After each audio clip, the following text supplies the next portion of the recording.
I remember the very first time I heard Sinead O'Connor. It was 1987 and I was a lowly researcher working for an obscure schools programme for Radio 4. Someone handed me a 12-inch vinyl, and on it was Troy from her debut album The Lion and the Cobra. I remember it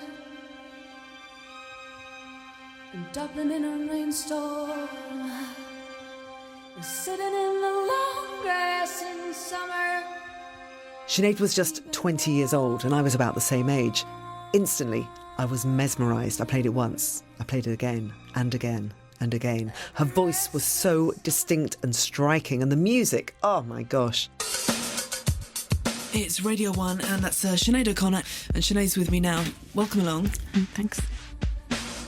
Over the years, our paths kept crossing. On Channel 4, on Radio 1, and ultimately on Radio 2. In our last interview, we joked about how we'd both become the Peter Pans of pop. But before we come to Troy, the first track in our suite of 10 songs, let's look at how Sinead came to release such a visceral, emotionally charged debut. It's Dublin, 1980. 14-year-old Sinead is living at a Catholic residential school run by nuns for girls with behavioural problems. What music were you generally into when you were growing up? God, Bob Dylan I was into, really. And like punk, Stiff Little Fingers and stuff like that. Her guitar teacher asked Sinead to sing at her wedding. And crucially, the teacher's brother, Paul Byrne, plays in a band called Into Anua. Afterwards, he gave me a few days later a tape of just some music that him and the band had done, and said would I write some lyrics and sing on it. So I suppose that was the first kind of record I made.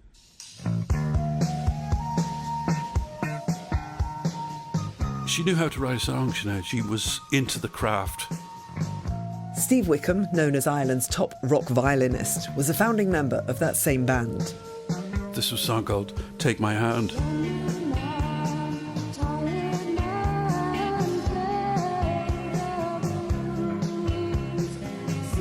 Did a lot of loneliness in it, a lot of ooigness, we say in Ireland. Lamenting about this guy walking down the beach. And she sang on the demo. It was beautifully in tune, beautifully emotional, and beautifully articulate. Actually, it was probably that demo that helped us get a record deal with Island Records. But with the band at the time, we decided that Sinead was too young to be in the band. We knew we were going to go on the road.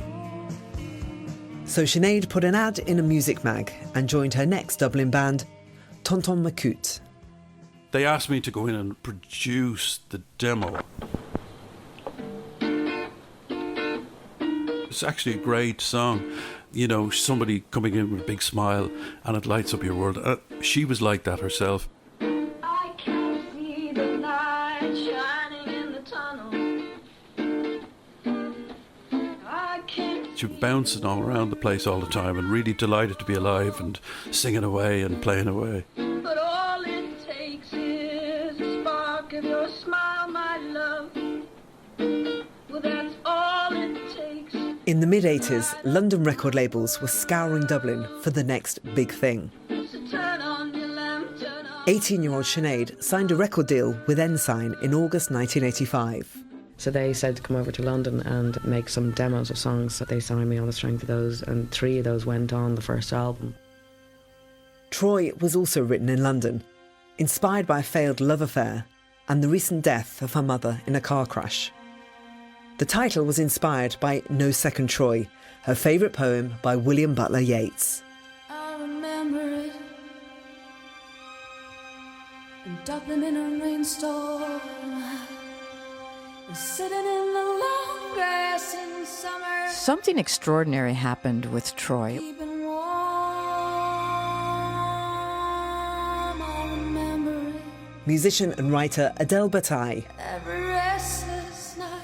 It was a 6.5-minute song, which was extremely operatic. We thought that everything we could possibly do was right. It cycled between 2 chords, but those 2 chords to me represented the heartbreaker and the broken. A lot of people are aware of the fact that Sinead's mother was extremely abusive, physically and mentally, to her as a girl. Kept reinforcing that she was worthless, that she was nothing.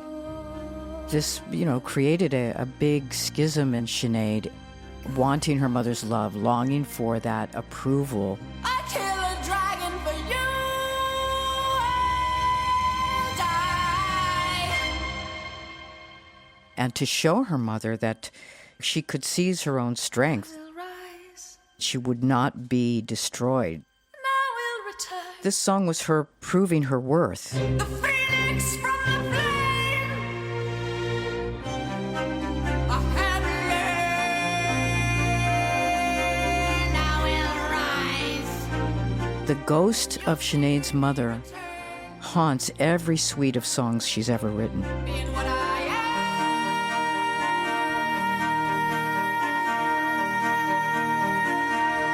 There is no other Troy for me to burn. To a young Sinead O'Connor, music was a kind of therapy. Well, you should have left the light on. When you look at all the records along the line, what they represent to me and what I always say they are is you're dealing with somebody who has documented musically their journey of recovery from child abuse. You're dealing with somebody who stepped out of hell, thank God, into the music business instead of prison. And you can see and document the healing journey right from the beginning where there's all the anger. I wouldn't have screamed now. I can't let you go. And so that's what I see them as, a musical diary. No, I wouldn't have pulled you to me. For the music video for Troy, Sinead and manager Faulkner O'Kelly drafted in avant-garde filmmaker John Maybury. The bottom line was that because I came from the kind of arty territory, I think Faulkner and Sinead were interested in me working with them because I was going to be approaching it from a different direction to the regular kind of pop videos. I mean, it was the time of Duran Duran and big budget things, whereas we wanted to do something that was more relative to her work, actually, and more sensitive. I didn't talk about concepts or anything like that. I just said, I want to make a film. I want it to be very elemental. I want it to have fire, water, earth and air.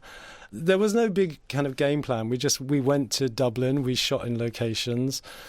Then I had her in a studio in London. And I mean, the thing is, she came ready-made as a beautiful image. You know, the shaved head, her incredible face. Sinead announced her independence right out of the gate by debuting as a woman with a shaved head. I guess I had a bit of a Mohican before my first record came out. My record company took me aside, God help them, and asked me would I grow my hair and wear like some short skirts and high heels and stuff, and I went straight from there to the barber. Adele Bataille was signed to the same label. When I met her, it was at a party for her release of The Lion and the Cobra. She was completely surrounded by male executives in suits. And she had on a pink tutu, and it looked like she was surrounded by a pack of wolves. She was able to stand up to these men and do what she wanted to do, which was really rare in the 80s for a woman in music. Give me 5 years. Ooh, 5 years. Just after the release of her first album, I interviewed Sinead. I remember being really nervous.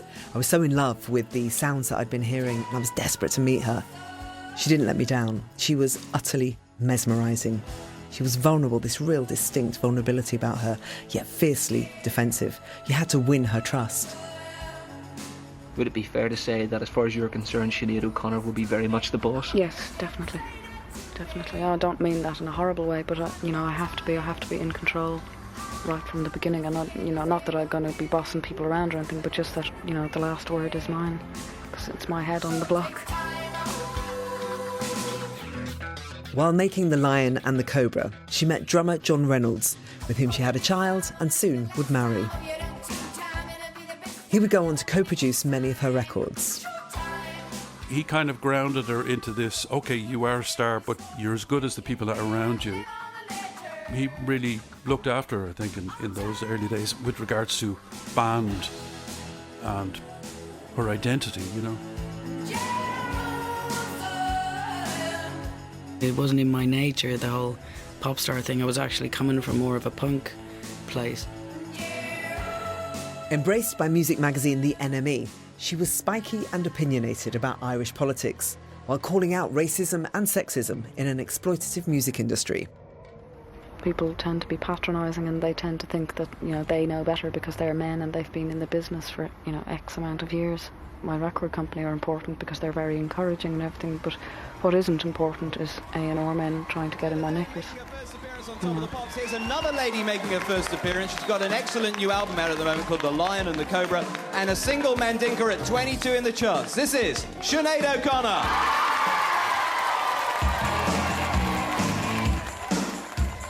I was very intrigued by that incredible face and what I was reading about her as an artist.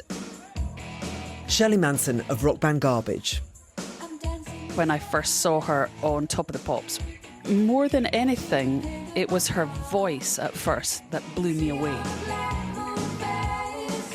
The willingness to reveal herself in her voice that I find to this day really unusual and unique and powerful because of the authenticity of it. There's very little artifice in the way that she sings.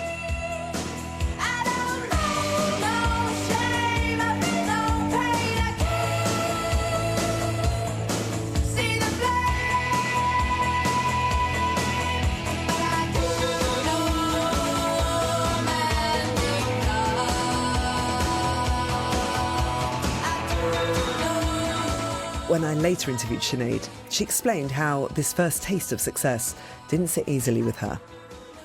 Did you know what was going on? Were you aware of I couldn't the furore? understand it. I felt a bit like an imposter. Do you know, you probably have the same feeling when you become successful in inverted commas in a particular field. Inside yourself, you're thinking, Jesus, when is everyone going to realise I'm an imposter? Do you know what I mean? I couldn't understand why people liked my songs that much. Not that I thought they were dreadful, but to me, they were just me letting off steam. It was good and everything, but it was very strange. Her follow-up album, I Do Not Want What I Have Not Got, was released in 1990.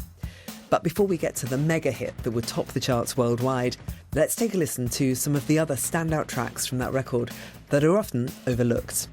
Here's the second of our 10 songs, The Emperor's New Clothes.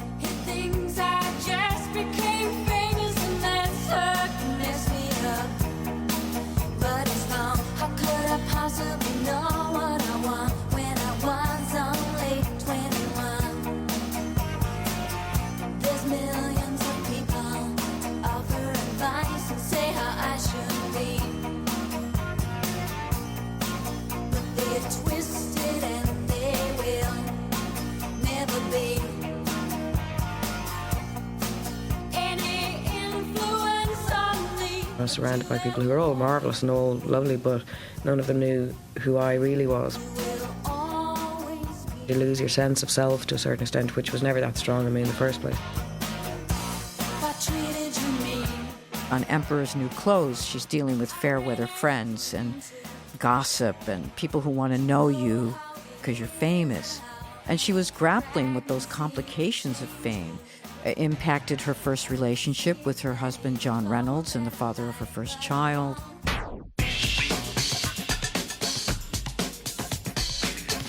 For the remix, she brought in Public Enemy producer Hank Shockley. In fact, she championed hip-hop artists at a time when rap wasn't particularly respected by the mainstream. I think hip-hop is by and large a very positive form of music because it teaches people to have a sense of their own worth. I Am Stretched on Your Grave was the B-side to the 12-inch single, which mixed Irish folk with a sample from James Brown's Funky Drummer. Who'd have thought? Old poem, written in Irish Gaelic. It's actually a man's song where his wife had died and he was so broken with grief. And the album itself was no less eclectic in style. Part of that had to do with her being adamant about her freedom and not wanting to be boxed into any genre. I mean, that the music business is all about defining who you are so they can sell you. She was having nothing of that. Where's your favourite place on earth? London. Yeah. Really? Yeah.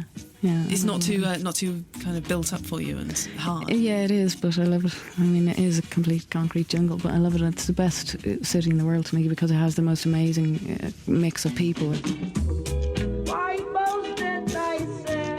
He moved to London and got involved with the Rasta movement here, Rasta people here, you know, and began to be exposed to not just reggae music, but my love in particular was the Rasta element of reggae music, you know, obviously having come from the theocracy that I'd grown up in, and these people I found had a terribly mischievous attitude towards Catholicism.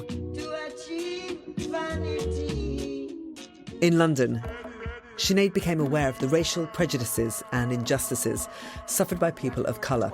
According to Stoke Newington Police, Colin Roach walked into the entrance of their station and... She dedicated her second album to Colin Roach, a 21-year-old black man who died from a fatal gunshot wound after entering a police station. His death, ruled a suicide, spurred protests and demands for an independent public inquiry. There is a long history of tension between Hackney black residents and the police, following many proven cases of brutality and harassment. Another fatal incident involving the police inspired our next song. Black boys on mopeds. Shocked by the dance that took place in Beijing. It seems strange that she should be offended. The same orders are given by her. I come from the 70s. The musicians were spiritualised. It wasn't protesting for the sake of protesting. They were sky rippers, as I call them. And I hope that I'm in the tradition of sky rippers, you know, that people who can unzip the sky, that you see beyond the bullshit.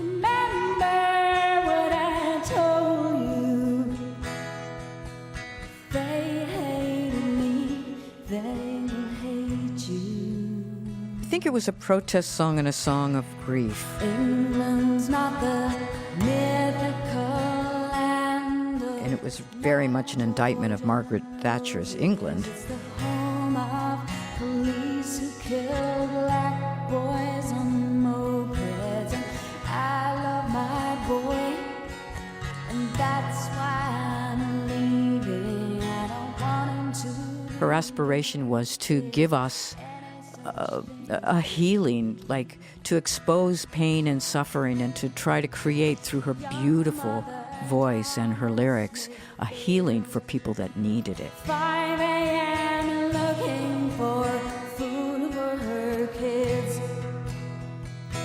In her arms she holds 3 cold babies. And the first word that they learned was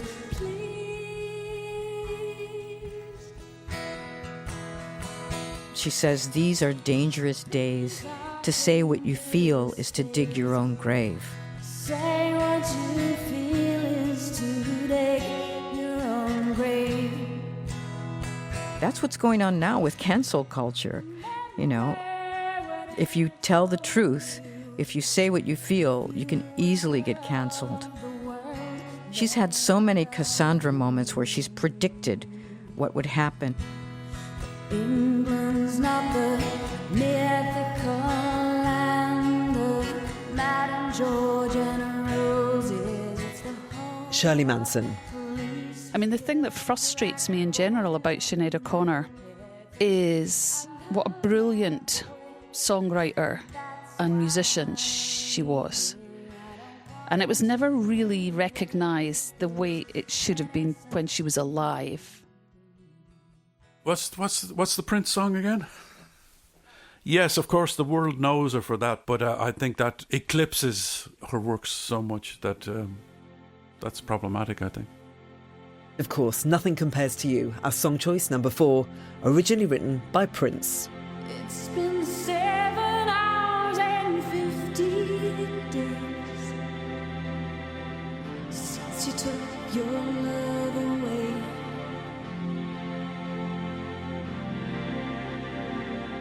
I go out every night and sleep all day. There was a band that did a band called The Family, which was produced by Prince, and then my manager said, oh, you should do it or whatever, but Prince wasn't involved when we did it. Since you've been gone, I can do whatever I want. I can see whomever I choose. I remember so vividly when this record reached number one. I can eat my dinner in a fancy restaurant. I was working for B-Sky B as a researcher on the music show that was presented by Boy George. There were screens everywhere, all around the offices, and for, it felt like months on end, the only image you would see was Sinead's fragile face. Nothing compares to you.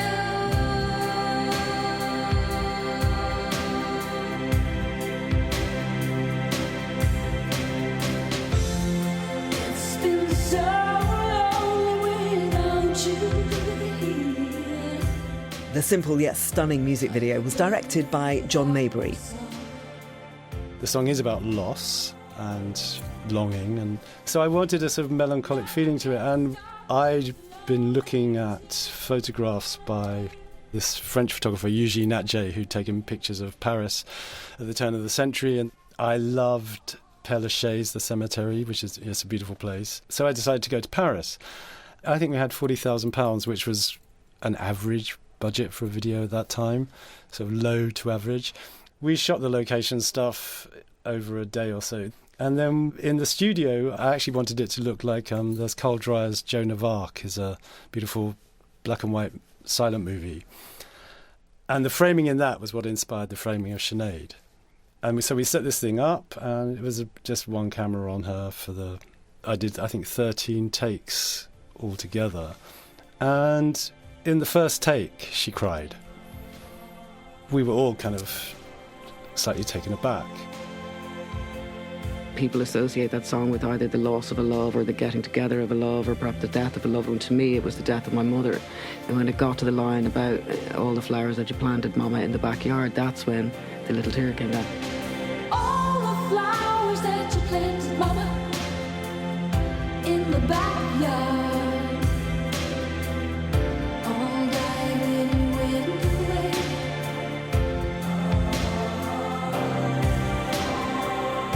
I know that living with your baby was sometimes hard, but I'm willing to give it another try. Nothing compares to you. I was back in London cutting the thing together. Marco Perroni, who played in her band, he came down to have a look at the studio. And he was probably the first person who said, "That's a number one." It was emotive. I mean, it's obvious what she brought to it, she brought herself to it, you know. And she brought whatever pain that she had that the other version didn't have. You know, I thought, well, this could be something really special. I mean, the idea that she would ever be number one in America or number one anywhere seemed pretty unlikely, but I suddenly thought, this is in with a shot. I wondered how she felt about crossing over into the mainstream and becoming public property. It didn't suit my personality, and I didn't suit it, and it didn't suit me, and it was a very unhappy relationship, me and the pop star world. Suddenly you're on this conveyor belt, but it's other people is taking you along this track and this journey of what they want you to be and what they want you to do. They want you to be a pop star, and they want you to not say this or to say that or to wear this or to not wear that, and you don't realise, of course, what they want you to do is pay their mortgage. Nothing Compares was the song that shot her to superstardom, but it also inevitably drove her to a subversive act that would absolutely derail her stardom, you know? But she wanted that derailment. She wanted her freedom, and the cost was the ridicule of a public that did not want to hear the truth. Thank you very much. Feel free to leave your seats if you so desire. It helps me to feel a little less nervous. But before we get to that career-defining moment, let's hear from Marco Perroni, formerly a punk rocker with Adam and the Ants. He played guitar on many of Sinead's records and joined her on the US tour to promote that second album. I don't generally really like touring, actually. But I really, really liked it. I really liked the band. I really liked the people. They're all still my friends. You said it was dangerous after Sunday. From her earliest magazine interviews, Sinead used her platform to draw attention to the injustices she perceived, not just in the music industry, but in the world at large. However, her outspokenness did not go down well in America, and she was often portrayed as controversial. For example, her preference not to have the American national anthem played before a concert in New Jersey, which she later wrote in her memoir, Rememberings, was a setup. They didn't play it, we went on, and nobody noticed, and nobody said anything. And of course, next day it was everywhere. This is News 13 Tonight. Good evening. Irish rock star Sinead O'Connor brought her stage show and the latest controversy over the national anthem to Saratoga tonight. She says she doesn't want the Star-Spangled Banner or any national anthem played before any of her concerts. Sinead said in a statement that national anthems had nothing to do with music and drew attention to black artists who were being censored in the USA. As for the demonstration, it was a half-dozen people with signs. Despite a lot of generally good-natured discussion, no concert-goers we saw decided to boycott. After we left, a number of concert-goers tell us that a radio talk show host was up here and calling her a fascist and a Nazi. She boycotted the 1991 Grammys, rejecting her award for Best Alternative Music Performance. I remember she phoned me up and said, "Oh, no, I'm not doing the Grammys because of the war." I said, "Oh, okay, I don't really know what good that's going to do." But she said, do you think this will end my career? And I said, well, it's worth a go. You tried everything else, which she didn't think was funny. It's quite natural when you're young, I think, to be high-strung about certain things, or to feel the desire to kind of be angry. And I think more so perhaps in music, you know, when you're young, if you're not pissed off and angry, then you've got a problem. In a letter to the Academy, she criticised the industry and its award shows for, as she saw it, valuing commercial success over artistic merit, asking, how can we communicate with and help the human race when we've allowed ourselves to be taken out of the world and placed above it?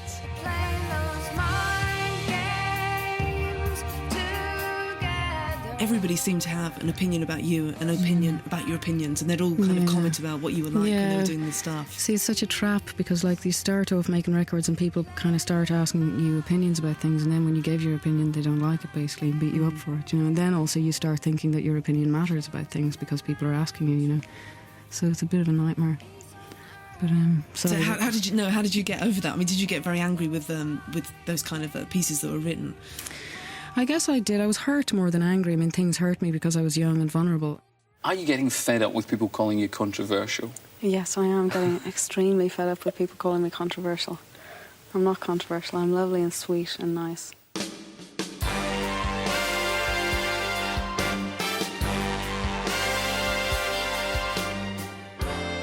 For her next album, 1992's Am I Not Your Girl, Sinead took a complete left turn. We used to go out walking hand in hand. A record of mostly show tunes and jazz standards. All the big things you had planned. Which brings us to song number 5. Success Has Made a Failure of Our Home. Originally performed by Loretta Lynn. Success put me in second place with you. You have no time to love me anymore, since fame and fortune knocked upon our door. Musician and writer Adele Bataille.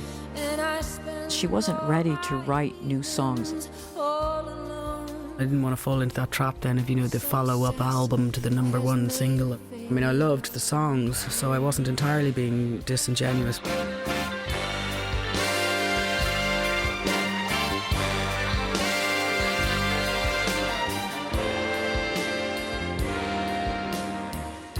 Her mother loved standards. If we could share an evening now and then. Again, it's Sinead showing her worth and beseeching her mother's ghost in a way to see that she could actually do this. Hold me like you used to do. sing so beautifully, you know. Oh, it's funny what success has done to you. Later that year, Sinead appeared on NBC's Saturday Night Live. What took place was reported by the media as a scandal. No stranger to controversy, a master of the shock tactics. But this time, some are questioning whether she went too far. But over 30 years later, it's worth taking a closer look. Usually, acts perform 2 songs on SNL.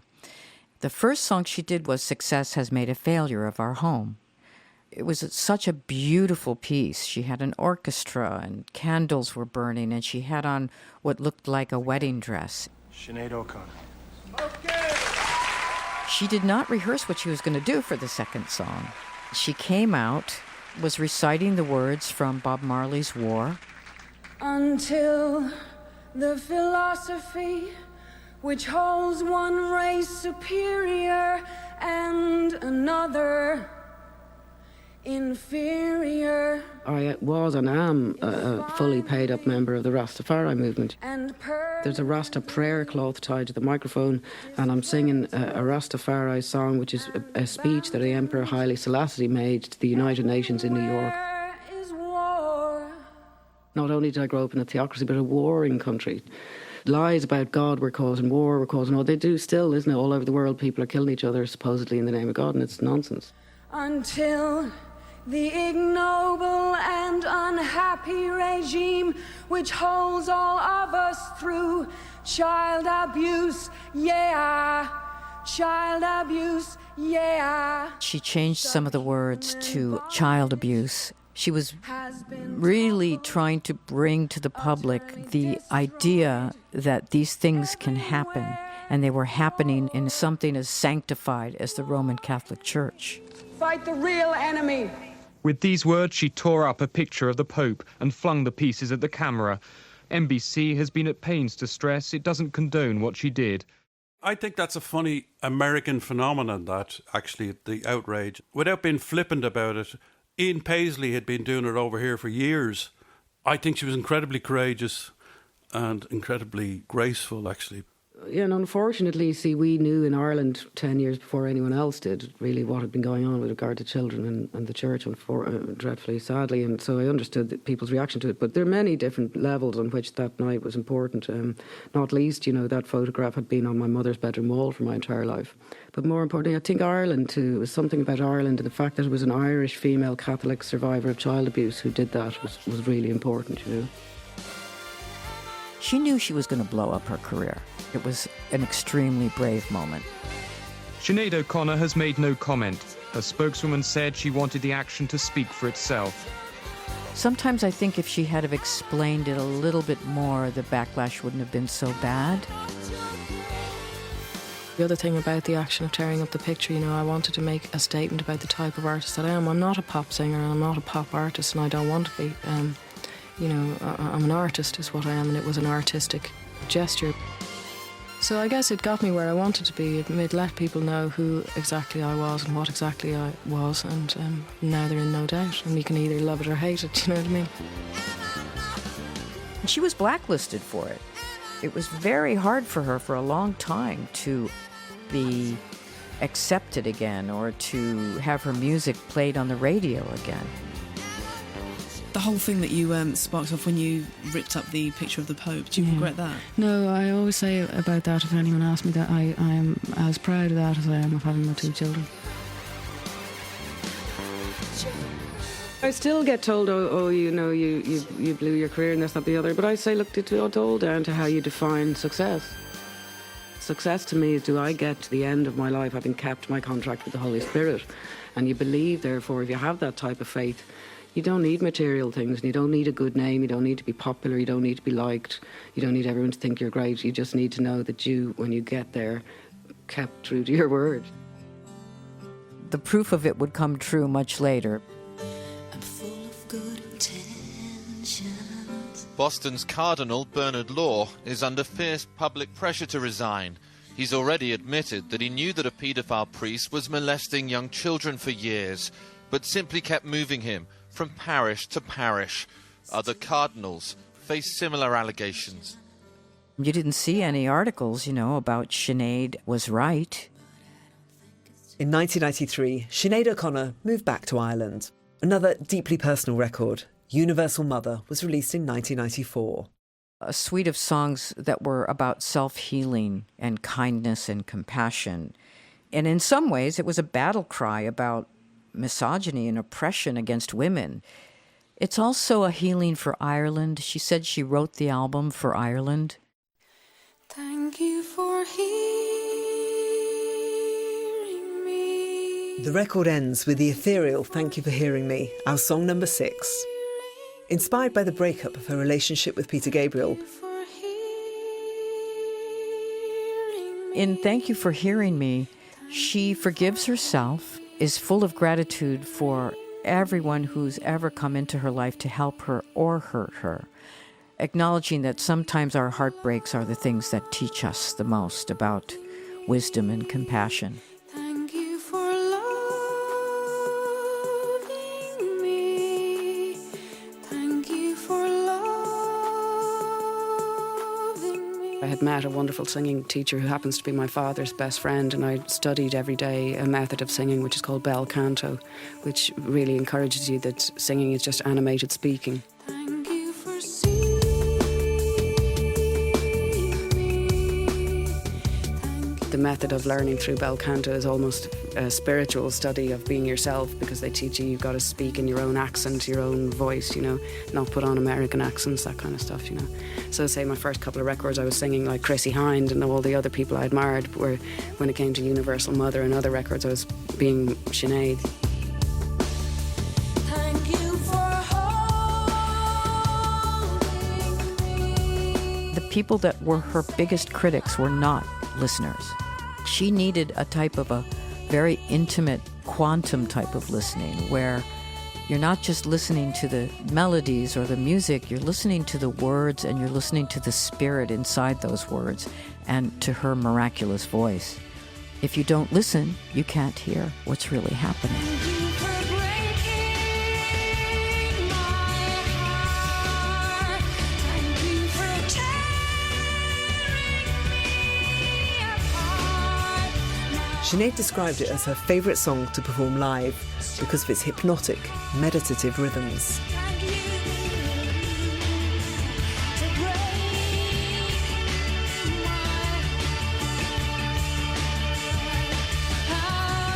This album is very much about motherhood as well, which not a lot of female artists, contemporary artists, sing about.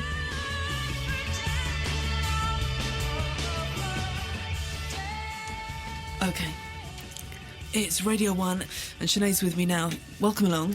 Thanks. Thank you very much for coming in. I think I interviewed you, God, it was probably far too many years ago. When probably Troy 10 was years around. ago, yeah. Yeah, that's very scary indeed. When I interviewed her on Radio 1 in 1997, this theme of motherhood and healing was at the heart of our conversation. By this time, she had 2 children and would go on to have 2 more. It's obviously the biggest thing in your life at the moment. Being a mother, yeah. Well, I guess. Do you apply that to all your friends and people you meet? You're just instinctively very mothering? Yeah, definitely. Which I think is what was going on when I was younger as well. And sometimes mothers have to be angry, So they have to be angry a lot of the time, I think. I don't know. I guess you just get a bit calmer when you get to kind of 30. You realise things don't matter. So you're looking forward to the next 10 years, your 30s? Yeah, I'm looking forward to being 50. Actually, why particular? Because I really want to be a grandmother, which I'm really looking forward to. I don't know. I reckon you Why? really. I don't know, because they can just sit there and hug the babies, and then they can give them back and go to sleep. I don't know. I like. You babies, reckon that's what you'll be like? And why did you decide to get back into music again? Is it just something that you just can't stop doing, presumably? Yeah, I guess. I mean, that's what I am, and I need to sing in order to be happy, and also that's how I make a living. I mean, basically, why is because I want to make a living. Sinead then released a series of albums which were diverse in style. From Faith and Courage, a pop record where she worked with top producers Brian Eno, Dave Stewart and Wyclef Jean, to an album of traditional Irish songs. Your hills and dales and flowery vales. Violinist Steve Wickham. We went down to a lovely recording studio in Wicklow someplace and gathered some amazing musicians. This is Song 7, one of Sinead's favourites, a traditional Irish ballad, The Murloc Shore. Will I ever see more? She was going through the songs with Christy Brewer, who's kind of got a vast encyclopedic knowledge of Irish and British folk music. She was going through the songs with him, getting the right words, getting the right versions, and trying to figure out which one she really liked. With my light and talk, daylight I took to spend my youthful days. She later said in her memoir that this album contains her best vocal performances. Irish lad is lost. He's the one I think of Sinead O'Connor as the voice of broken Mother Ireland. and 7 years I will wait for him by the banks of the Murloc shore. The strange thing is that her music was always weirdly out of place. John Maybury. It didn't really fit in the 80s, didn't really fit in the 90s. It always seemed a bit off. It wasn't quite groovy enough or beaty enough, or she didn't go deep enough into folk, or she went too deep into folk, she went too far into reggae. But here we are in 2024, and in the world of sort of Spotify and with a kind of weird melange of what music is now, she sounds as fresh as a daisy. Sinead was also in demand as a guest vocalist, recording Harbour with Moby in 2002 and a trio of songs with Massive Attack in 2003. A year later, she released an album of reggae covers, a project which she self-funded. Adele Bertai. She loved all of these different styles of music, and she was just saying, look, I'm a free human being, I'm a free artist. I'm going to do whatever suits me at the time, and I will not be confined or constrained, which was extremely brave. She actually went down to Jamaica and worked with those giants, those legends. This is Ron Tom, record producer, former manager of girl group All Saints, and founder of the Sugar Babes. He worked with Sinead on Theology. One of the things that she said to me was really funny, and we was gassed. She goes, I want to be a sugar babe, Ron Tom. I want to be like, I said, wow. Her wit and sense of humour was second to none. She was an incredible human being. I had a plan from the time I was about 7 to make this album specifically to put Old Testament scriptures to music. Each presented in an acoustic style, and then again with a full band. It's the only album I'm taking in the coffin with me. I wanna make something beautiful. Number 8 in our list of 10, Something Beautiful. From you. But also the song is a prayer that I was asking for the ability to make the record. Show you. Sinead came to my place on a rainy evening with a tiny little guitar that she told me that she had made. She sang me the songs, and I was blown away. The first one was the one that I love the most, Something Beautiful. I'm a person who really sees God and religion as two different things. They dress the wounds of my poor people as though they're nothing. The God character gets misrepresented quite often as being this angry, awful kind of character. In a way, and an awful lot is done using that excuse by all religions, that God is this punishing, angry character that hates us all, for no apparent reason. That's not true. I was interested in lifting that person off the pages, lift out the person, the human being, the very human character, which is the God character, Of my poor people as though they're nothing. I think the best way to describe her music in some ways is to describe it as a religious seeking too. because all through her music, she's longing for a safe harbor. There's no peace.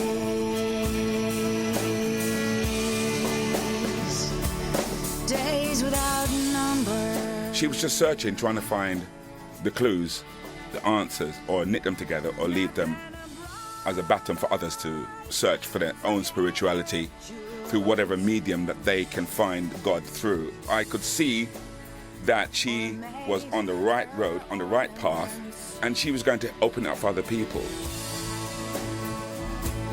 Yet my people. She would pursue so many different religious paths, but then run up against the dogma and the hypocrisies intrinsic to those religions. And it would provoke her to move on to the next path and to keep seeking. Part of that seeking was to dive into these different beautiful cultural types of music. Now, Sinead O'Connor, amongst other things, is releasing a new single. I think this is one of her best songs in years. It's really good. I like it. Here it is. The Wolf is Getting Married from 2012's How About I Be Me and You Be You is a gloriously upbeat track and our 9th song. It was co-written with guitarist Marco Perroni. I wrote it with another guy and we wrote it with somebody else, but they didn't use it. I used to have no wolves around me. I was too free. If that's possible to be. No say. I did say, well, what does this mean then? It was like one of those phrases like red sky at night, shepherd's delight. What I mean. No solid. I was in a cab one day and there was a young Muslim guy driving the cab and we got talking. It was a day rather like today, you see, where the sky is really grey.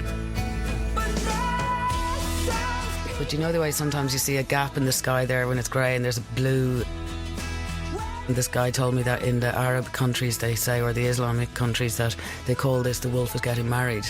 You know, that he's on the way to his wedding, that's the grey wolf's face smiling, you know. And thought, well, I must make a song out of it one day. I thought it was amazing. What she did with it was amazing. I mean, I thought the track was pretty good when I presented it to her. I wouldn't have presented it, but what she did with it would take it somewhere else. Your smile makes me smile. Your laugh makes me laugh. Your joy gives me joy. I write from a different place now. When I was younger, I had a whole lot of stuff I needed to get off my chest. And then what happened was, as I grew older and got to, you know, recover more, I got to start writing from a different place.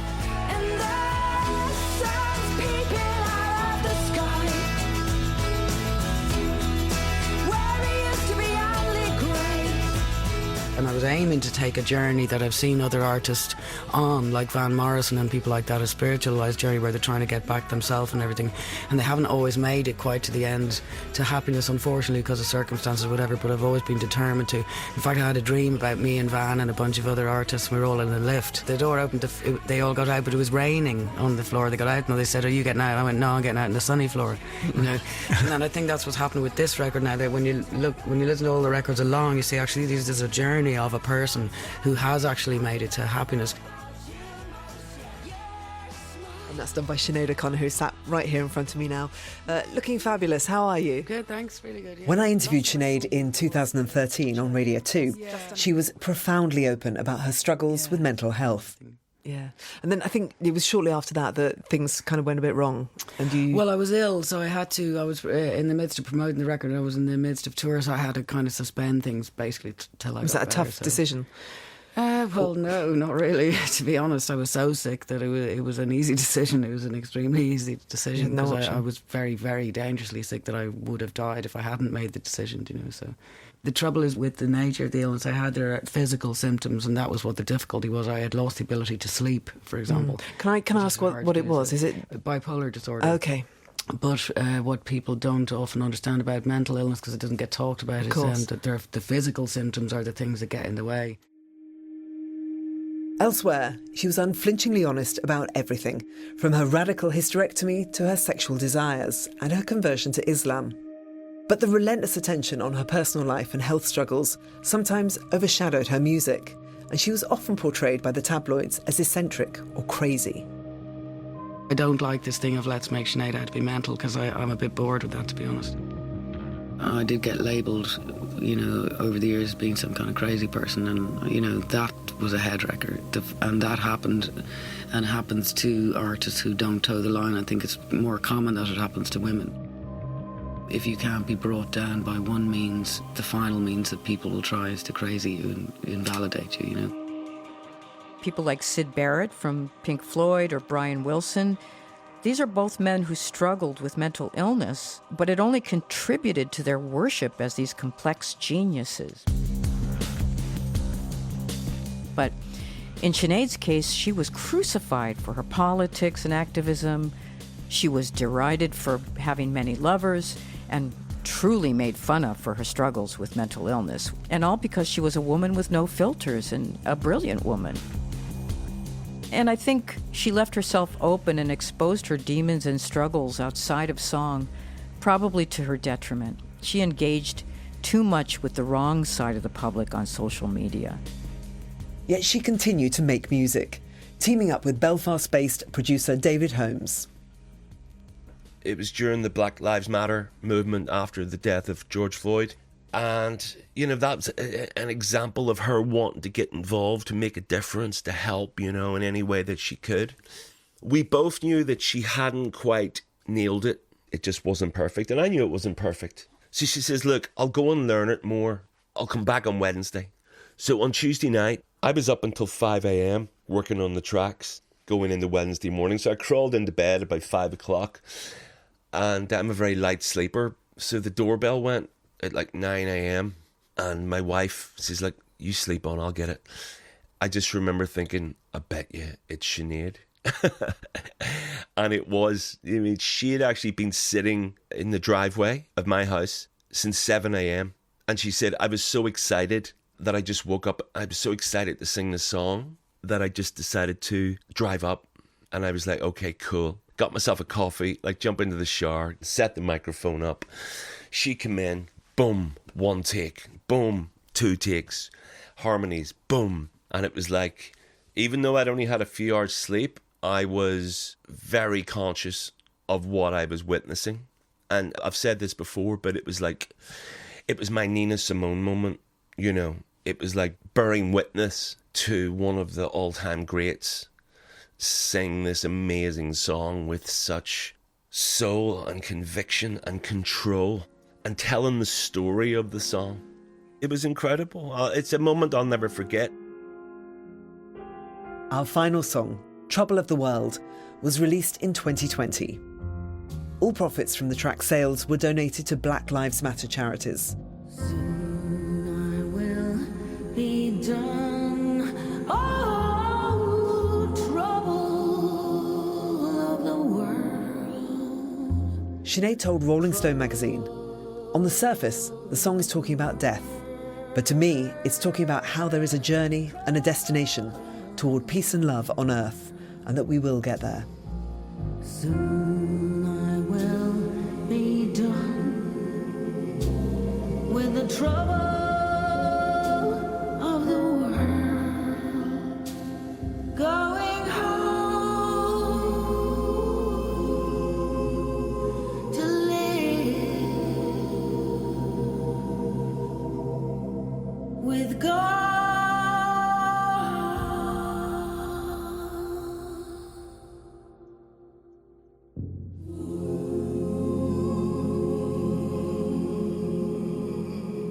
Having got to know her, I just feel very, very privileged.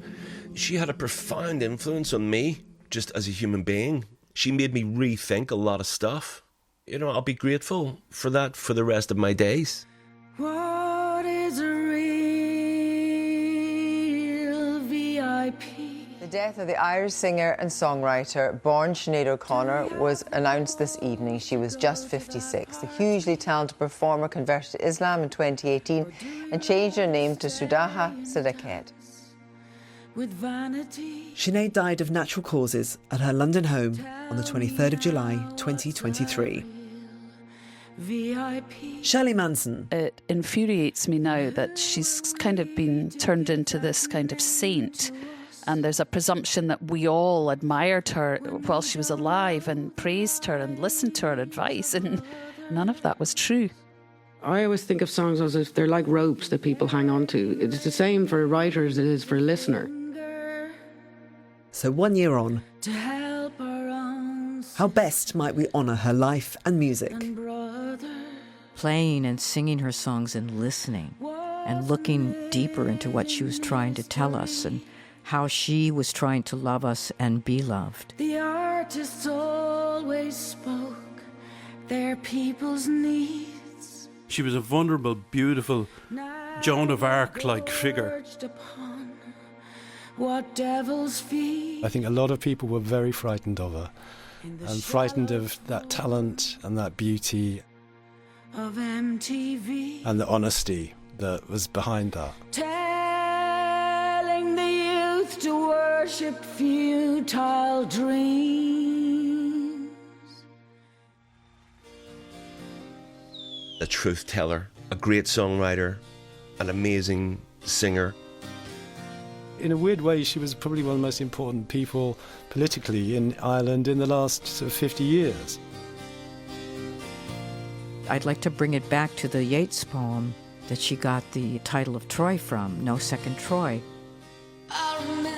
He says, with beauty like a tightened bow, a kind that is not natural in an age like this, being high and solitary and most stern, why, what could she have done, being what she is? Was there another Troy for her to burn?